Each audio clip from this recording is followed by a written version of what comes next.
Draft season is upon us, but the portal is just making it weird. Many more college football head coaching changes to talk about. What bowl games are me and Shane going to watch? And who's ready for a top 10 mock draft? All that and more coming up next on the Draft Countdown Podcast.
Hello, everyone, and welcome to tonight's edition of the Draft Countdown Podcast. I'm your co-host, Brian Bussards, joined as always by my co-host, Shane P. Hallam. Shane, we are 140 days, 22 hours, 58 minutes, 20 seconds away from the 2024 NFL Draft.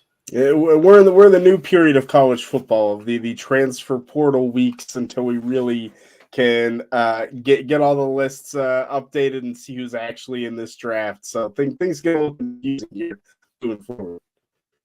I just released my top 200 board today, and just in the last 24 hours, I've had two players I had rated in the top 75 have hit the portal and just basically taken themselves out of this draft class for now, at least.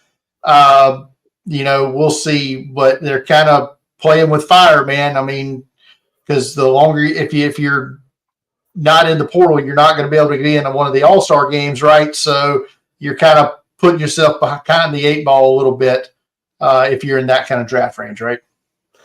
Yeah, potentially. I think with the NIL money now, there's a lot of opportunities for some of these. I'm not a first-round pick. Maybe I'm a day two pick, but maybe not.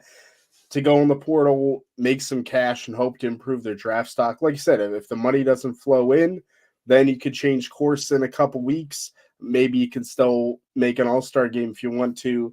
I'm interested to see now matured the second year of this, and it seems like a lot of these players know what they want and are doing it early. That maybe we can have some clarity a little earlier.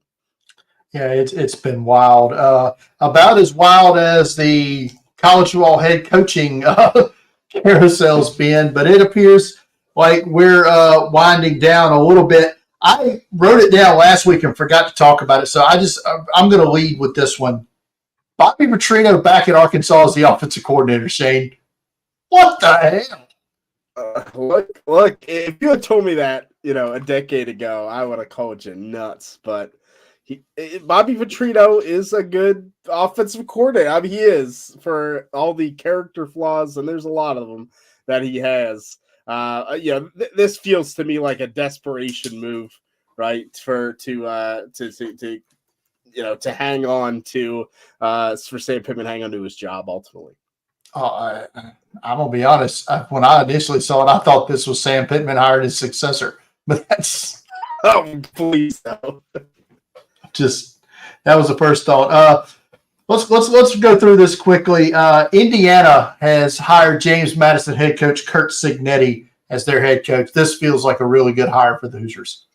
Feels like a slam dunk to me. I mean, he's done well now consistently, multiple years developing talent.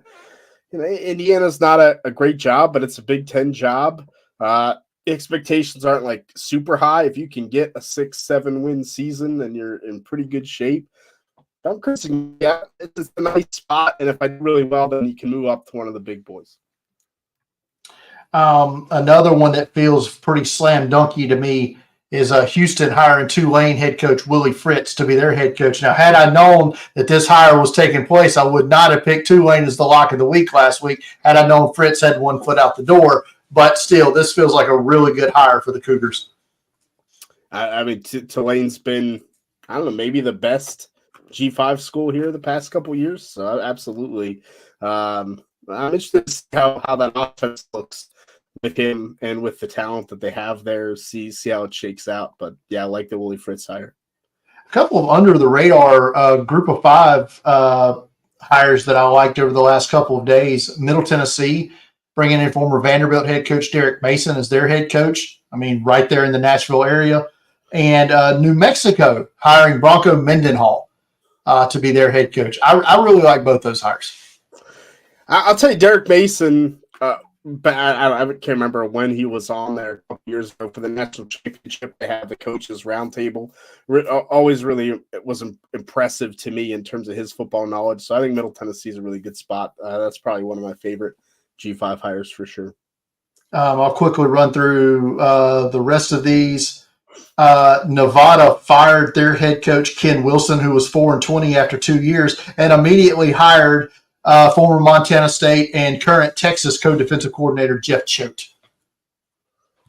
Sure, I don't know what's the expectation in Nevada. 4-20 is not good, but it's good. I don't know. I mean, I guess when a few years ago, right? That was a really successful program. The guy who left and went to Colorado State, Norvell, Mike. Anyway, he had a good program there when Carson Strong and Romeo Dubs, and they had all those. Remember when they had all those offensive skill players there, Cole Turner and the likes, but they fell off the map the last 2 years. Boise State took the interim tag off of Spencer Danielson. I mean, no brainer to me. They haven't lost a game. He's been the head coach, won the Mountain West Championship. Yeah, what a performance. Maybe the best interim performance that we've seen. These 3 games, they've just been like on fire now. You know, he lost his starting quarterback to the portal, and we'll see how the team looks, but a great coaching job. Yeah, UTEP hired Austin Peay, head coach, and former Southern Miss interim coach Scotty Walden.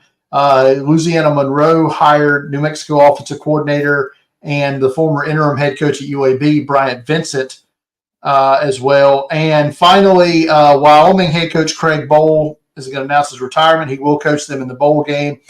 They promoted defensive coordinator Jay Sawville. I was like, reaching into the FBS, getting a good coach out of the FBS, bringing them up to some of these G5 schools. I think it's a smart shot to take. More schools should probably do that. Yep. So that's it on that. So yeah, Shane, a few weeks ago, we did a top 10 mock draft where we basically just took the top 10 picks and we did a mock draft. Fairly simple concept. We figured, hey, let's try it out again. Yeah. So the last time, Shane, you had the odds, I had the evens. We're going to flip that this time, which means I get to have the first pick this go around. But oddly enough, I get to do both of Chicago's picks like you did the last time as well, as that works out. So with that being said, Shane, are you ready for this? Yeah, I'm ready. Let's do it. Some different teams this go around than the last time we had, so that's always fun. But we're going to start here with this top 10 mock draft. Pick 1, Chicago Bears. They get this pick from Carolina because they're terrible. They're 1-11 and have lost 5 games in a row. But Chicago has the pick. If they've got this pick and they're still picking in the top 5 like they are, you have to think Justin Fields' time is done as the head man or as the lead charge there at quarterback. I don't like this as a slam dunk as much as I did the last time we did this exercise, but I still think it's Caleb Williams when it's all said and done, the quarterback from Southern Cal is the number 1 pick in the draft. I mean, he's going to be the number 1 pick in the draft. The question's just, are the Bears going to pick at the number 1 pick in the draft? Like, if they're here and do want to keep Justin Fields, then they can trade. I mean, there's definitely some rumors that we could see the Bears brass change again very quickly here and try to move to a different direction, scrap everything. So I tend to think they'll pick Caleb Williams. I think passing up a franchise quarterback like this it would just be dumb. It'd just be dumb for them to move down again for the second year in a row. You already have a bunch of picks. Like, just go get the guy. And you can always move back on from 5 and pick up more picks. You're probably going to get a handful of picks for Fields when you move him, right? So you're going to have plenty of ammunition, I think, and potentially more if you want it. Just take the guy at 1 and deal off of 5 or whatever and deal Fields and get what you're going to get. You said, I think the main question is, is Ryan Poles still the GM? Is Luke Getsy still the head coach? Or you say, this is a perfect time to go fresh again. And it just sucks they didn't get much of an opportunity, but it might be the perfect time to do it. Yeah. All right. Did not think that we would be sitting here at pick 2 New England Patriots the last time we did this exercise, Shane, but that's where you are, the 2-10 New England Patriots, losers of 5 in a row, coming off a nice 6-0 defeat at the hands of the Los Angeles Chargers, which is just bad in itself. But where is New England looking here at 2? I mean, they're going to take a quarterback. If they're picking a 2, you're going to take a quarterback here. They benched Mac Jones for Bailey Zappi, who, couldn't score a point. So they clearly don't believe in Mac Jones. Whether Bill Belichick is still the head coach of the New England Patriots or not, you're taking a quarterback at 2. This might look bad in even a couple months. I don't think it's a slam dunk of who that quarterback is at 2. I completely agree with where your mind's at here.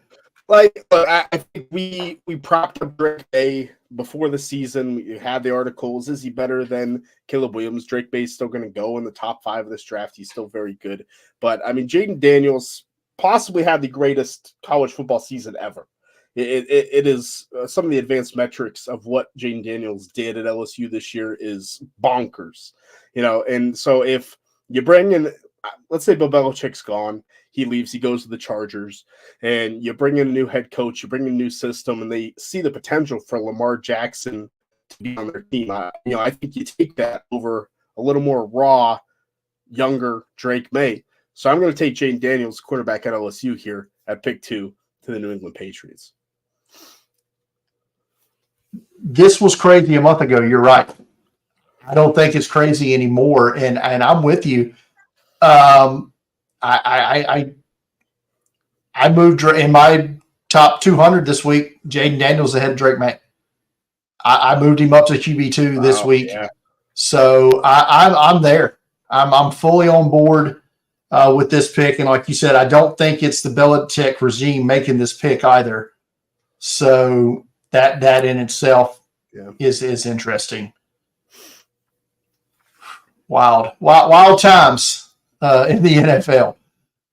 That brings me up now to pick 3 in the Arizona Cardinals, and I'm okay with Kyler Murray, I guess. Plus, we got a big contract there anyway, so I don't think we're looking in the QB direction here.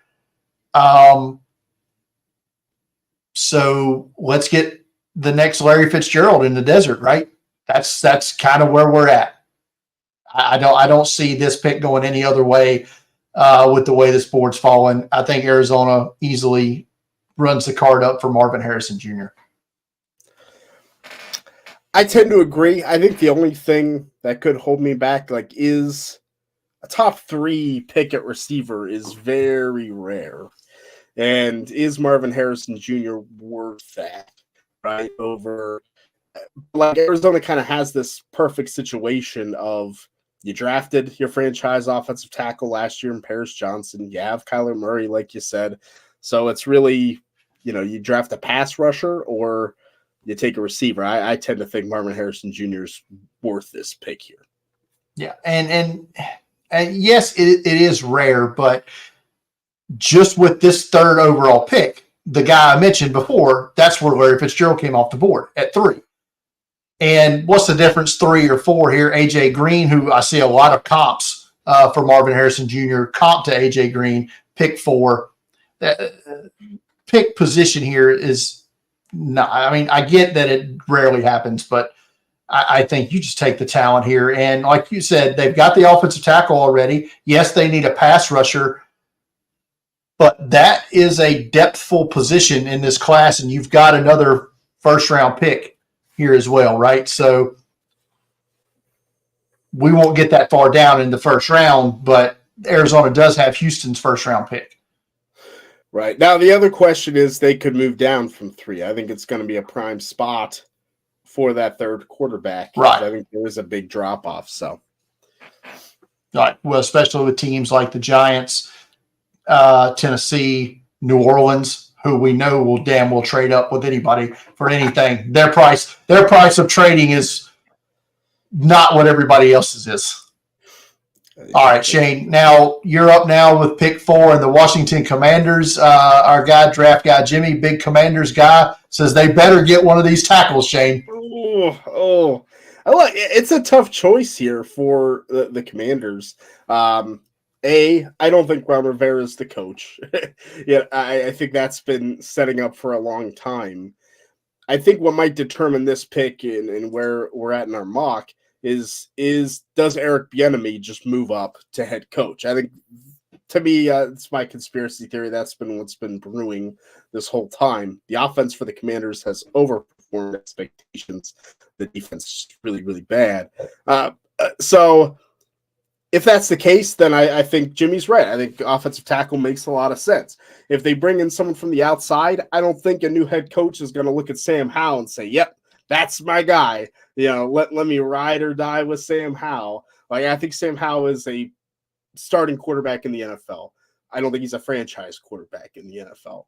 And so if you're picking a 4, I don't think you pass on the quarterback. So I'm taking Drake May, the quarterback in North Carolina here. If you're Washington, you could take an offensive tackle in round 2. You could trade back into the first. It's a pretty good offensive tackle class, but you're not getting a quarterback like Drake May anywhere else in this draft. And the Commanders have needed that quarterback position for a pretty long time here. Yep. So there you go. So that brings me around to pick 5 again, and the Chicago Bears with their own pick. And we discussed them, maybe they move back down off this pick, to get other picks or whatever. But for this exercise, we're not going with that. They traded for Montez Sweat at the deadline and extended him. So I don't know if that eliminates their need for a pass rusher, because you can always have more pass rushers, but I don't think that's where they go here. I do think that with the offensive tackle sitting on the board, that is the play here. And I'm just going to go with Penn State's offensive tackle, Olu Fashanu, who is my number 1 offensive tackle as the guy for the Bears here. Yeah, it's a good pick. Once again, I think if Ryan Poles is the GM, maybe he doesn't pull the trigger here and sticks with Braxton Jones. But if they clean house, I don't think you'll look at Braxton Jones and think this guy's protecting Caleb Williams' blind side well. So I'm with you.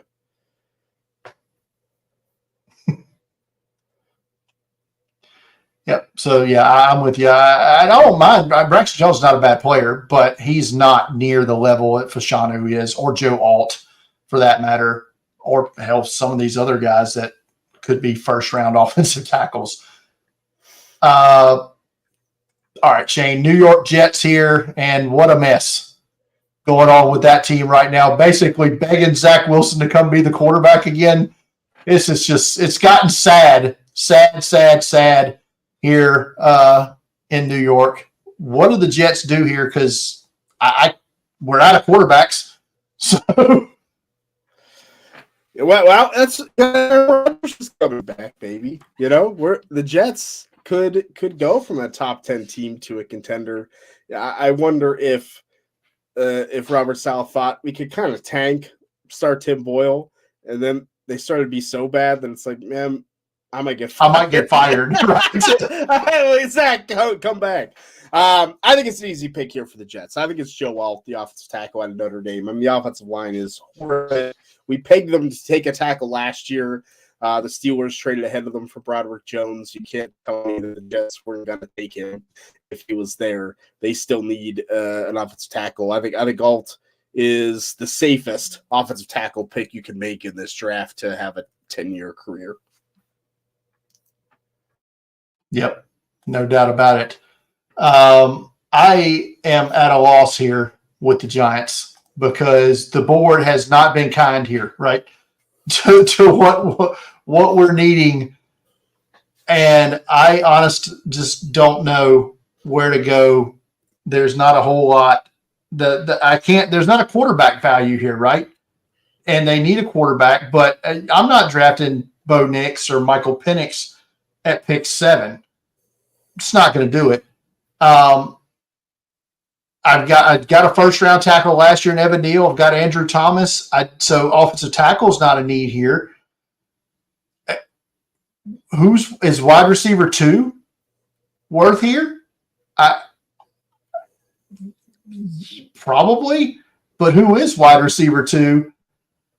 That's where I'm going to land here because we've also got pass rushers we've drafted recently as well, and I think these guys are falling whether they should or not. But that's where I'm going to end up with a wide receiver here, maybe a little earlier than I thought, and I'm going to go with Malik Neighbors, the big, fast wide receiver out of LSU. He's quite chase-ish here this season. I think he's closer to Marvin Harrison than he is the wide receiver 3. You know, I think Malik Neighbors is a top 10 pick, and I think it's a great pick for the Giants who, shades of Odell Beckham, honestly, and how Malik Neighbors plays, and I think he'd be right at home on that team. But do you agree that the board did not necessarily fall the way the Giants might have wanted it? Yeah, I mean, it'd be great to have a quarterback there, but you're not going to get one at 7. Sorry, they won too many meaningless games.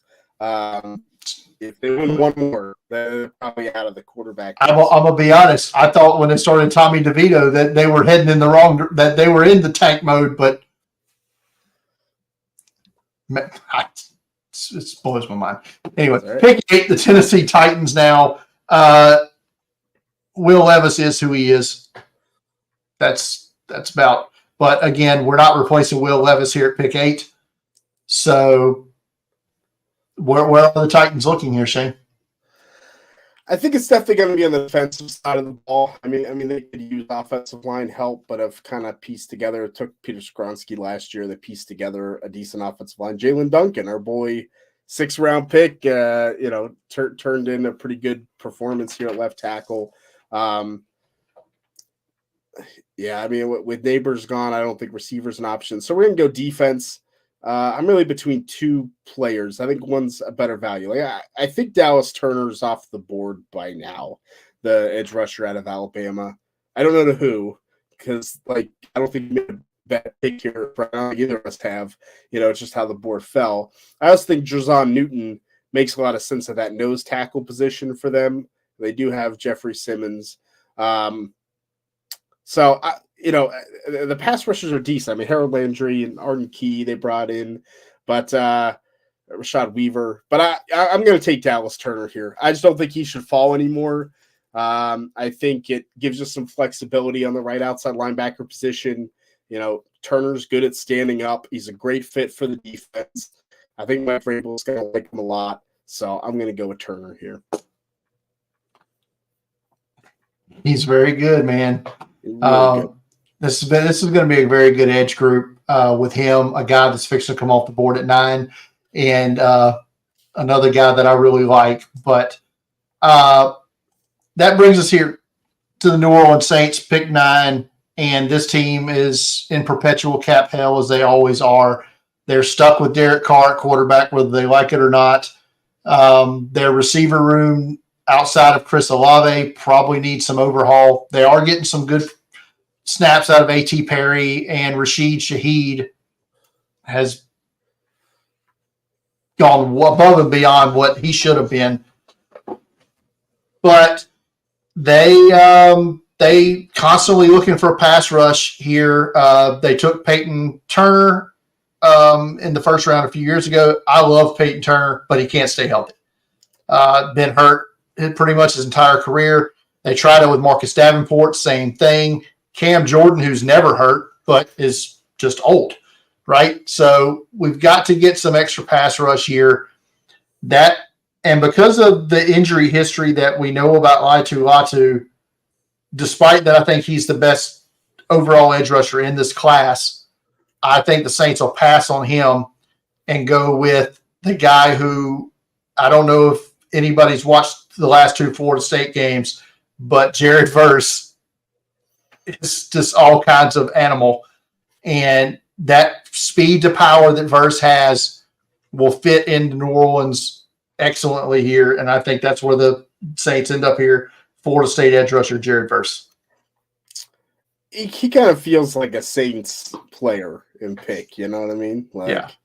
That makes a lot of sense to me. So I do like the fit. I think him, Dallas Turner, and Latu Latu are all super close together. I think it's going to be team preference and fit of who goes first and who goes third. Yeah. And like I said, there's other guys that are going to go later in the first round that are going to have instant impacts in the NFL. This is a very good edge group, especially at the top. Rounding out the top 10 here, Shane, the Tampa Bay Buccaneers, and close us out. I mean, Tampa's in a tough spot too. They're just too good of a team. You don't have a quarterback here worth taking, and you're probably stuck with Baker Mayfield for another year. The other positions, nothing that looks awful. It's just not a great, a great team without the quarterback at the helm that can put up points. So I'm going to go to the defensive side. I mean, the secondary for the Buccaneers has just been awful for a long time. I do think it's a little more difficult in terms of what corner goes first. So I'm going to stick with who I think both of us have had as our top corner for a while. I'm going to go with Kool-Aid McKinstry, the corner out of Alabama. But if you told me Quinn Mitchell from Toledo went here, or Terrion Arnold went here, in April, I wouldn't be shocked. Nate Wiggins, name a corner name. I think they could rise to this area. But I think just Kool-Aid McKinstry is going to have the athleticism. He has some of the special teams ability, and teams just stopped throwing to him. They threw to Terrion Arnold. We talked about it last week. I still think teams going to like McKinstry plenty. There you go. So that's our top 10 mock draft for the week. We'll recap quickly here. Pick 1, the Chicago Bears by way of Carolina select Caleb Williams, quarterback Southern Cal. New England selects Jaden Daniels, quarterback LSU. Arizona selects Marvin Harrison Jr., wide receiver Ohio State. Washington selects Drake May, quarterback North Carolina. Chicago, with their own pick, selects Olu Fashanu, offensive tackle Penn State. The Jets select Joe Alt, offensive tackle Notre Dame. The Giants take Malik Neighbors, wide receiver LSU. Tennessee takes Dallas Turner, edge rusher Alabama. New Orleans takes Jared Verse, edge rusher Florida State. And rounding out the top 10, Tampa Bay selects Kool-Aid McKinstry, cornerback Alabama. And that is our top 10 mock draft. Love it. As always, quarterbacks dictate all. Yeah. I think those three are a clear tier of their own, and it'll be months of, will there be a fourth in the first round? I think that'll be the debate.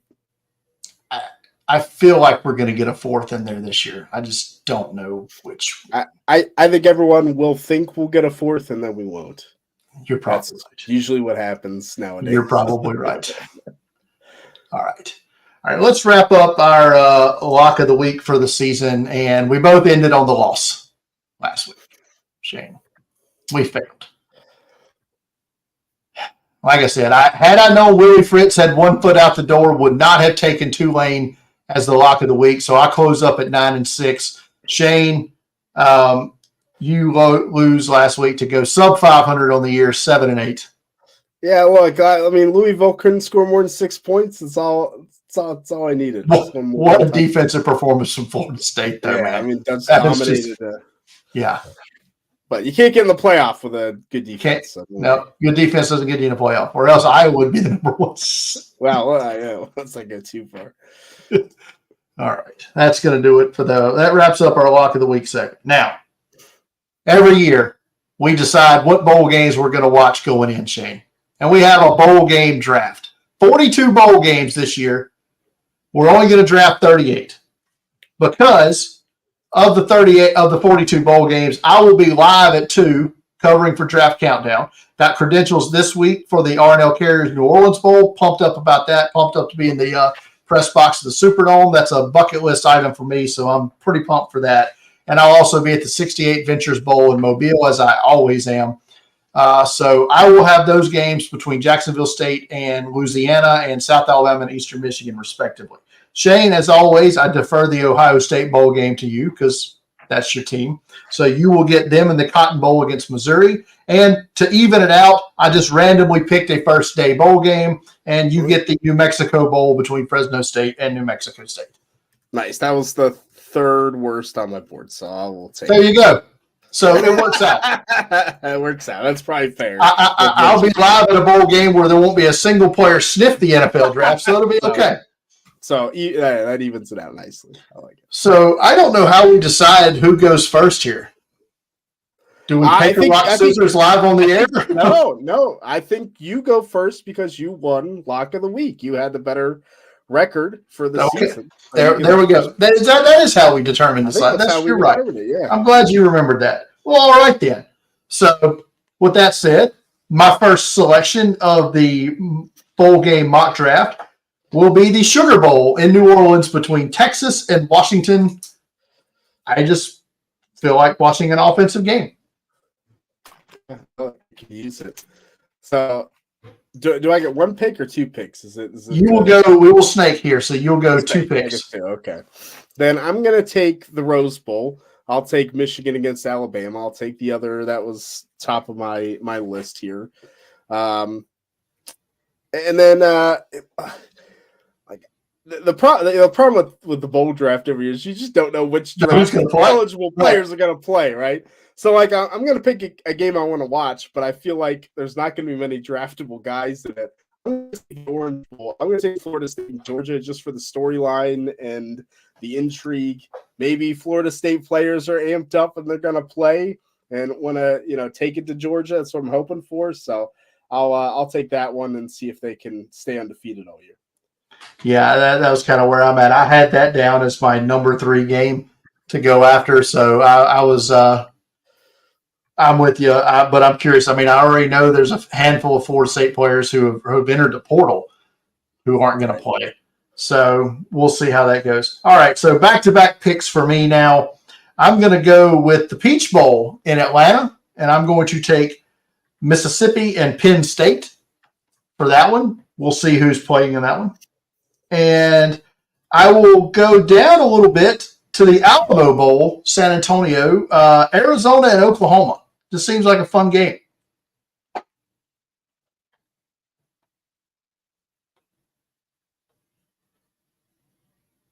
Do we have Shane?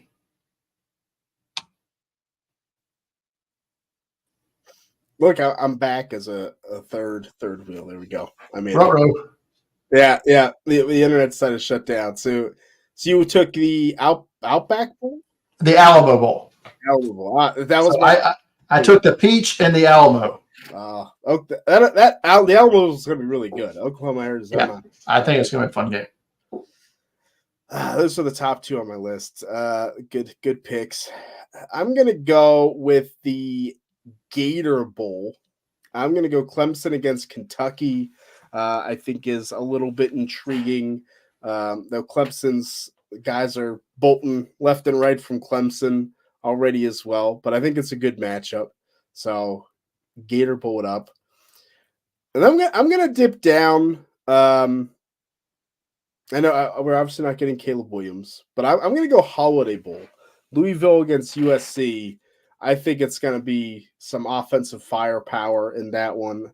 I'm interested to see USC's freshman quarterback potentially starting, and see what Louisville can do. So I'll dip down a little bit for that one. I did not have either of those games on my board. Wow, not even on the board? I took them off because it's like I just watched Louisville last week. Yeah. So it's like I didn't want to watch them again so soon. And I've watched Southern Cal. I think I've got like 3 games of them already this year. So I'm like, I'm okay. And then the other, what was the other you took? The Gator, Kentucky, and Clemson. I've seen enough of those teams. So I moved on. So my next pick, I'm going to go a little bit further back as well. And I'm going to go all the way up to the Las Vegas Bowl. And Northwestern's been fun, right, since they had their interim coach. Anxious to see how they play in this bowl game. And Utah, always a fun team to watch. Always a lot of players, they're NFL players that are going to be on that roster. So I go with the Las Vegas Bowl between Northwestern and Utah. And then I'm going to come back down to the Tony the Tiger Sun Bowl in El Paso. Yeah. This game's already sold out, man. Tony the Tiger Bowl. Between Notre Dame and Oregon State. I'm going to go. And correct me if I'm wrong, but is this just not like a rematch of the 01 Fiesta Bowl when Chad Johnson and all them just beat the crap out of Notre Dame? Oh, I think you're right. Yeah. Yeah. So maybe we'll see some highlights of that during the game or whatever. Yeah. Look, I would have taken the Tony the Tiger Bowl here just for the name alone. There's some good names this year. All right, I'll take the low-hanging fruit. I'll take the Fiesta Bowl. I'll take Oregon against Liberty. Maybe Liberty can do it. Maybe we get a Boise State, Oklahoma. I'll say this. I was very intrigued by their quarterback, Caden Salter, when I watched them against New Mexico State last week. Very intriguing player. High 4-star recruit, got dismissed from Tennessee. I mean, he's a talented player with a good arm and good athleticism. So, yeah. Not many players in this draft from Liberty, but no, it's fine. And then because I'm a glutton for punishment, Brian, I'm going to take Iowa and Tennessee. I'm going to take the Citrus Bowl. I like the matchup because Tennessee is. I feel like maybe Joe Milton plays right. If he plays well against this defense, against the Broyles Award winner. Defensive coordinator, could help them. So maybe we get him and we get to see if Tennessee can crack that Iowa defense. This game was not on my board. There was no way I was watching another Iowa football game. Just wasn't going to happen. I like defense. I like it. All right. My next selection will be the old Outback Bowl, now known as the ReliaQuest Bowl. I'm going to take LSU and Wisconsin. I know there's no chance Malik Neighbors or Jaden Daniels are playing in this football game. No way. But I haven't watched Wisconsin this year. I was by that, so that's kind of why I put them down. There'll be a couple of players that will play in this game for them that'll be in the draft this year. So I took that one. And I liked what I saw from Virginia Tech the handful of times I watched them this year. So I don't know if Michael Pratt will play in this one, but if he does, then it's another shot to watch him. And Virginia Tech's quarterback, is it Drones? He's played well. And Daquan Felton, I think, is a draftable wide receiver, big height, weight, speed guy, Virginia Tech. So give me that game, the Military Bowl in Annapolis. Yeah, Military Bowl. No, that was next up for me. You're staking me. I'm picking things not even on your board. So, I'm taking this one just for the ending. I'm going Duke's Mayo Bowl because you got to see the mayonnaise dumped on someone. North Carolina against West Virginia. Drake May's not going to play in this game. North Carolina already has a transfer quarterback coming in next year. They already got it done, signed in a way, Max Johnson. So, obviously we won't see May, but maybe we can see Devontae Walker for North Carolina. And West Virginia, I think, has some lower guys that could get drafted. Especially on the interior offensive line. Yeah, right. And then I'm going to go Texas Bowl. Oklahoma State against Texas A&M just feels right. Texas A&M, maybe has the most portal players right now that have left already. In Oklahoma State, Ollie Gordon, I think, is a stud at running back. So I'll take that, even if we don't get many draftable guys this year. Yeah, I had Duke's Mayo up next on my list, so you actually took one from me that time. That's okay. There we go. So I'm going to come all the way back to opening weekend. I wanted to get a couple of games here, and I'm going to start with the Gronk LA Bowl, sponsored by Rob Gronkowski this year. Boise State and UCLA. I assume Chase Garbers will probably be the quarterback for UCLA with the freshman in the portal there. I don't know who's all going to be available for UCLA, but Boise State, that was a fun offense. That was their quarterbacks in the portal there now. I saw that Taylon Green. He had a great game in the Mountain West Championship game, but their running back, Genty, is coming back, and he's a stud, right? So second-year player. So that'll be fun to watch. And later that, or maybe the same time, I'm not sure, but the Independence Bowl in Shreveport, always some wacky stuff in that game. Give me Cal and Texas Tech in that one, just because, Yeah, you really are. You're just going to be that whole night. It's all Brian there. I like it.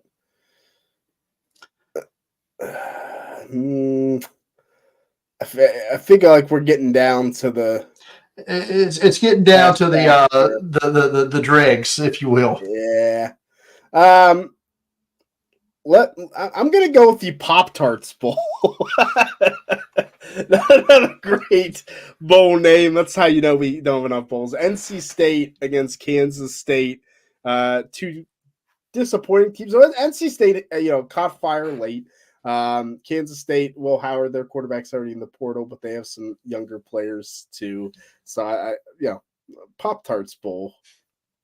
Their offensive coordinator also in the portal there. He just signed. He's now the Texas A&M offensive coordinator, Colin Klein. Yeah. Who needs an offensive coordinator for the bowl game? You don't need that. Well, they actually promoted their offensive line coach, offensive coordinator, so they've got. So right, well, you have to have something. But after that, I'm trying to see if there's any of the early games I like. Not really. So I'm just going to go back to my board then. I'm going to go with the Guaranteed Rate Bowl. Give me Kansas against UNLV. UNLV's been good this year. You've been on them pretty hotly, and so I think we see most of the UNLV team go up against a good Kansas team.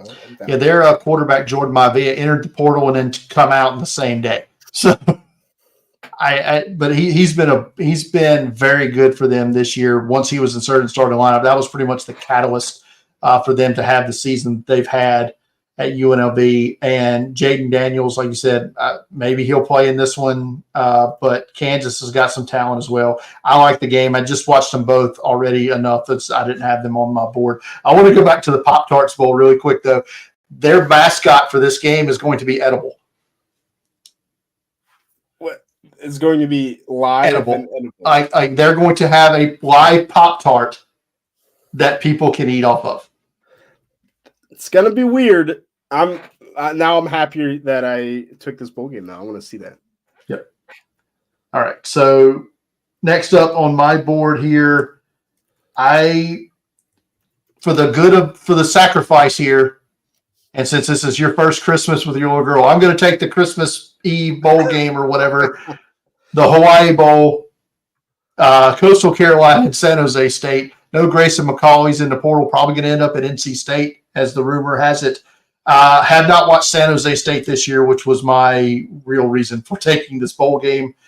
And I'm going to come back around and back to the Pinstripe Bowl between whatever Miami has left, the 12 players that Miami still has on their roster, and Rutgers, who I have not watched play this year, but they have a guy we're going to talk about a little bit later when we talk about the Senior Bowl on their team that maybe will play. Yeah. Yeah, no, that's good. That was up pretty soon. I think the Hawaii Bowl's the 23rd this year, so thankfully not. Well, there you go. It's gonna go until the 24th here on the East Coast, so I appreciate it.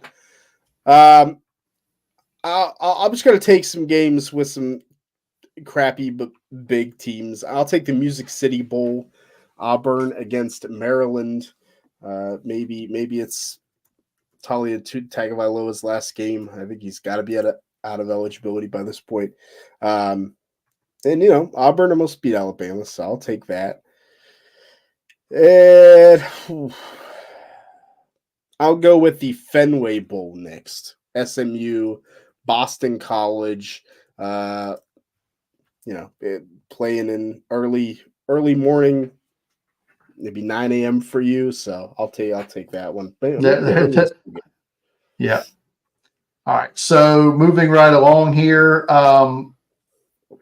Normally we fight to see who doesn't have to watch this game, but I was kind of intrigued by the matchup a little bit here in the Arizona Bowl. I was more intrigued by it before Daquan Finn entered the portal. But I'll take Toledo and Wyoming here in the Arizona Bowl in Tucson. And I will come back with the Celebration Bowl between Florida A&M and Howard. There's some prospects in that game that I haven't watched yet. So anxious to see that there with the to see who determines the HBCU national champion. Yeah, that's a good one. So Celebration Bowl's fun. I think it is a fun bowl to watch. So that was on my board as well. Let's go with the Liberty Bowl, Memphis against Iowa State. I'll take that because I think you got the Sun Bowl, so it gives me something to watch that afternoon. And then maybe my favorite named bowl, I'm going the Gasparilla Bowl, Georgia Tech, UCF. I actually like Georgia Tech's team this year a little bit. There you go. All right. With my next pick here, I'm going to take the Cure Bowl in Orlando. They play this one at the UCF Stadium. App State and Miami of Ohio. I have not watched App State this year, so that's why I'm going to go with that one. And I have not watched Marshall either. They're playing UTSA in the Frisco Bowl that's sponsored by, I believe, Scooter's Coffee. What is Scooter's Coffee? I don't know, but you're going to look it up when you watch that game now, aren't you? I guess that's true. But yeah, so give me the Scooter's Coffee Frisco Bowl, Marshall and UTSA. Wild. All right, I'll take the famous Toastery Bowl / Bahamas Bowl. Apparently, it's named both this year. Western Kentucky against Old Dominion. Yeah, they're playing this game in Charlotte because they're renovating the I guess it's a rugby stadium or whatever soccer stadium it is in the Bahamas that they usually play at. They're renovating the stadium. They couldn't play the bowl game there this year, so they're playing it in Charlotte, the Bahamas Bowl in North Carolina, sponsored by Famous Toastery, between Old Dominion and Western Kentucky. Right. I at least like Western Kentucky. Maybe we get to see those guys. And Jason Henderson, linebacker from ODU, solid player. Yeah, right. Very good. And then I'll go Boca Raton Bowl, USF against Syracuse in this one. Yeah, I've seen enough of Syracuse this year myself. I'm going to come back now with the Camellia Bowl, played in the state capital of Alabama, Montgomery, Arkansas State, and Northern Illinois. I have watched neither of those teams, and I have also watched neither of Air Force or James Madison. They're playing in the Armed Forces Bowl in Fort Worth, so I will plug away with those two. Yeah, you'll be back to back with those ones. Give me the First Responder Bowl. Rice and Texas State. I do like Texas State's offensive scheme is fun. And then shout out to my boy Kane. I'm going to take the Quick Lane Bowl right before that. Bowling Green against Minnesota. Get the Golden Gophers going. Okay, my board is now empty. So we're down to 3. Are we down to 3? We are. So I guess I go back to back, and then you get the final, and that closes it up. Is that right? Yeah, that should. Or is that okay? Because you only had one at the beginning, so yeah. Okay, all right, that's right. So Oh man. Guess give me Duke and Troy in the Birmingham Bowl. Let me just wrap up all the in-state Alabama bowl games there. You got them all. And oh man, who have I watched less of? Georgia State or Georgia? I've watched less of Georgia Southern. So give me the Myrtle Beach Bowl between Georgia Southern and Ohio. Which Shane, that will give you the Potato Bowl in Boise between Georgia State and Utah State. And I'm gonna be honest, I just didn't want to watch a game on the Bowie field. So no, that's the best avoided part. I'm in Potato Bowl for life. All right. So that will wrap up our bowl game draft, of which I will be pretty much have all of these on the first weekend, except for one. The opening Saturday there's 7 bowl games. I will have 6 of the 7, including one that I'll be at live between Jacksonville State and Louisiana. So at least you got a lot of time to get those in. The DVR is going to be working overtime on that Saturday for me. But that's going to do it for the bowl game draft. That's always fun. And like I said, the fun part is we have no idea who's going to play in these games. Right. So that's our bowl game draft. All right. So as we tend to do this time of year, we're going to wrap up the show with the Senior Bowl acceptances this week, and there's a lot more to talk about this week, Shane. The third Auburn defensive back commits to the game today. Jalen Simpson played safety this year, but can play corner. 6'1", 178. Yeah, he's athletic. I think he's a great free safety, kind of ball hawk type who can man cover. So I like that addition as well. Coming off their game against Louisville and snub, if you will, by the College Bowl Playoff Committee, 6'7", 235 wide receiver Johnny Wilson from Florida State in the game. What are your thoughts on Wilson? Is he? I don't think I included him in my prediction because I just don't think he's good enough. Did I? See, I think that's the second time I've done that. That's where the name and the school, I think, got him in. I don't think he's that great. Like he can't. I don't think he can play tight end in the NFL. I don't think he can block like that. Has some great catches, but I really do think Jordan Travis makes him, drops a lot of passes. I don't think he has the athleticism at that size for the NFL. Like it's going to be a weird fit. Senior Bowl will be fun, one-on-one to have a guy this big. But I'm just he's out of my top 20 receivers for this class. Is he Hakeem Butler-ish? Yeah, I think it's a fine comparison, right? Like Wilson, not going to get separation, short and medium routes. They really try to use him deep and create that separation when you're trying to cover Keon Coleman and the other receiving options for Florida State. Illinois interior offensive lineman Isaiah Adams is in, but more importantly, Hunter 1 is in the Senior Bowl, saying Torrey Taylor from Iowa. After my long snapper snafu, I had to get Torrey Taylor. So, maybe one of the best punters in recent years. I'm interested to see how high he can go. Missouri other corner, Enos Rakestraw, is in, along with their linebacker, Tyron Hopper, who I know you're a big fan of. Yeah, I like Tyron Hopper. Great instincts. I think Rickshaw's intriguing, a little undersized, but athletic. So Missouri, a pretty solid team this year. Just announced tonight the winner of the Butkus Award this year, also coming to the Senior Bowl, Peyton Wilson, linebacker, NC State. Yeah, you had him in your top 5 linebackers. I mean, he produces. He could tackle, good wrap-up tackler. Peyton Wilson's going to be fun. I got a pretty good idea about Cam Hart, the cornerback from Notre Dame, who is in. I need you to explain to me because I have no clue about this guy. Notre Dame linebacker Maris Lufau. Yeah, so he's kind of one of those big middle linebackers, downhill guys. Has a nice burst, so I'm intrigued to see the time speed, but seems to be just kind of a tackle machine type.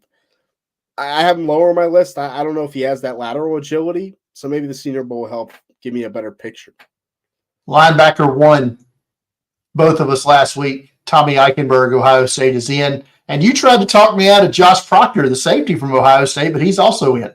I did. I'm glad you didn't listen to me. So I was surprised Josh Proctor made it for Ohio State, but Eichenberg's he's going to clean up if he if he plays in the game, especially he'll do really well. Yeah. Briefly alluded to him earlier. Rutgers cornerback Max Melton. I like Max Melton a lot, and I feel like no one else does. So I don't know. I'm glad he got this invite because I was scared he'd like end up at a third tier All-Star game. I'd be like, well, I guess I missed on Max Melton, but super athletic. Related to Bo Melton, the wide receiver from Rutgers that went undrafted, but is playing in the NFL still. So I think Max Melton has good coverability and was a big part of why Rutgers had defensive success. A trifecta of TCU Horned Frogs in the game. Brandon Coleman, their interior offensive lineman. Jared Wiley, their big tight end, 6'7", 255. And probably the best of the bunch is cornerback Josh Newton. Yeah, Newton, the corner, he has an outside shot at the first round. I think he's just a solid, can jam you type of corner. And Coleman's solid. I think I'm a little surprised on that one. And Wiley, he balled out at the end of the season, so I get that. Yeah, in a weak tight end class, he has a chance to maybe make some noise down here. The fourth Texas Longhorn to accept his invite is corner Jahdae Barron. Yeah, I mean, good instincts playing the ball. He's probably going to be, to me, more of a slot corner the next level. And I think that could bode well at the Senior Bowl when you're facing some of the smaller, shiftier guys.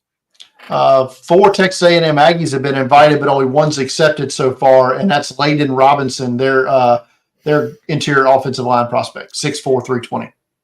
He was a stud early in his career, and I feel like has fallen off the past couple years. So maybe the athleticism and strength we see at the Senior Bowl kind of bounces him back a little bit.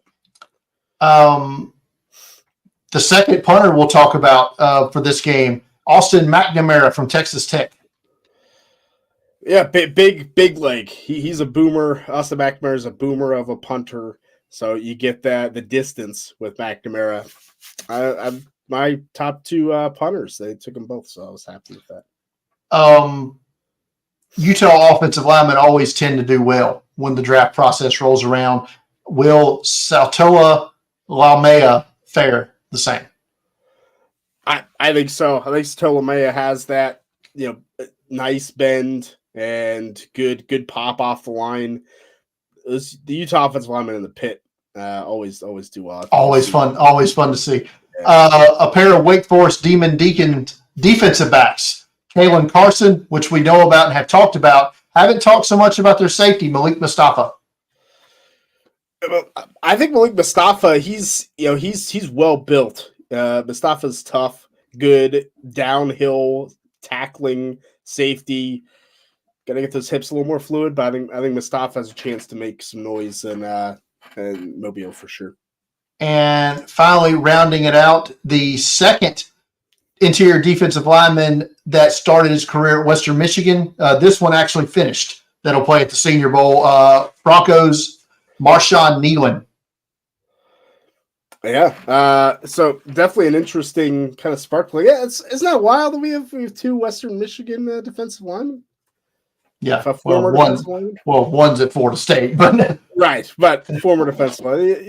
Completely wrecked shopping. I said it in my piece Tuesday, not to stomp on Mr. Nealon there, but Braden Fiske, that was probably one of the best defensive performances I've watched all season from a single player. Yeah. I read your piece, was great. People should check it out. But yeah, he was maybe best any performance. Dominant. He won that game for them. Yeah. Braden Fiske. All right. Couple of underclassmen declarations to get to. Caleb Williams hasn't officially declared for the draft, but he's not playing in the bowl game. I'm saying he's officially declared for the draft. Yeah, he's in. That's it. Their tailback, Marshawn Lloyd, also enters the draft. And, well, we all know I'm a big fan of his. Former South Carolina running back. Lloyd had a good year. I'm excited to see what the process does for Marshawn Lloyd because he's going to run fast at the combine too. Health is the issue for him. Yeah. He missed some games for the Trojans this year as well. Before we get to the final guy, Penn State edge rusher Chop Robinson, potential first-round pick here, right? Definitely potential first-round pick. Missed some time this year, but when Chop Robinson was in, he gave fits to opposing offensive linemen. Michigan stopped throwing the ball because of Chop Robinson in that game. And finally, Shane, because I know you know more about this guy than I ever will, Monmouth running back Jaden Sheridan, 5'9", 216, third-year player, enters the draft. Not often you see an underclassman from Monmouth hit the draft. Yeah, well, I mean, you're talking about a guy that is super productive. I mean, Sheridan is productive at that level, dominant at that level. I don't know if he has the speed. I don't see this is an NFL player when I watch him, but I think Jaden Sheridan will make a team at the very least. You have to think if he's declaring for the draft, he's got an all-star invite from somewhere, right? I would think the Shrine probably at the very least. Right. All right. We're not going to take any questions tonight. We didn't get any in the chat. No, we didn't ask for any because we knew we were going to run long. So that's going to bring us now. Final thoughts, Shane, on everything we talked about tonight. Top 10 mock draft. My big board came out yesterday. Top 200 that I've already had to adjust 4 times because players have entered the transfer portal and gone out. But anything else on your mind? No, I think just be patient in these next couple weeks. I know, Brian, like you said, you're adjusting your ranks. I mean, I'm gonna kind of take a step back, I think, and wait it out a little longer before I start digging in. I kind of wish I would have, to be honest. Yeah. It's just not. There's so many every day. So I think I'm gonna take a step and wait till at least next week before I update things and kind of get ready for that. So be patient. You can always tweet at us and ask us our opinion on things or do it in the Discord if you need to. I'm probably going to, at the very least, wait till the All-Star circuit started before I move my board again. Right, because you don't know who's going to be in the draft. Right. You don't know who's declaring, let alone transferring. It just gets wild. It's a mess. All right, so that's going to do it for tonight's edition of the Draft Countdown podcast. If you're new to the channel watching this live or you just come across it because you saw mock draft in the head title there, go ahead and hit that subscribe button, hit the notification bell so you get notified when we go live each and every week for these. If you're listening to this on the audio version of the platform, be it Spotify, be it Apple Podcasts, leave us a 5-star review. Share those out. Let everybody know how much you like the Draft Countdown podcast. And always go to draftcountdown.com, right? And you can join our Discord live from there. That's the best place to find us. But you can also find us on Twitter. You can find me there at Deep Fried Draft. You can follow Shane at Shane P. Hallam. You can follow Draft Countdown on Twitter at Draft Countdown. As I said once before, go to draftcountdown.com, 24/7 draft coverage every day of the year. For Shane, I'm Brian. Good night, everybody.